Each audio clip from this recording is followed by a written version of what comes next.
मस्तपैकी आपलं इथं कालवण तयार झालेलं आहे, तुम्ही बघू शकता.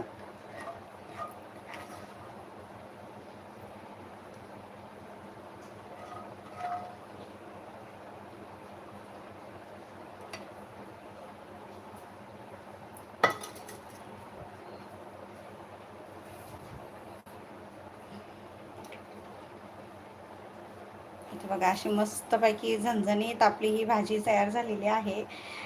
माझी मुलगी ही आहे 15 वर्षाची आहे. बघा, आता तुम्ही ही भाकर सोबत मस्तपैकी हे कालवण छान असं सर्व करू शकता. अगदी मस्त झालेलं आहे, झणझणीत मस्तपैकी. बघा हे कालवण बोंबिलचे तर तयार आहे.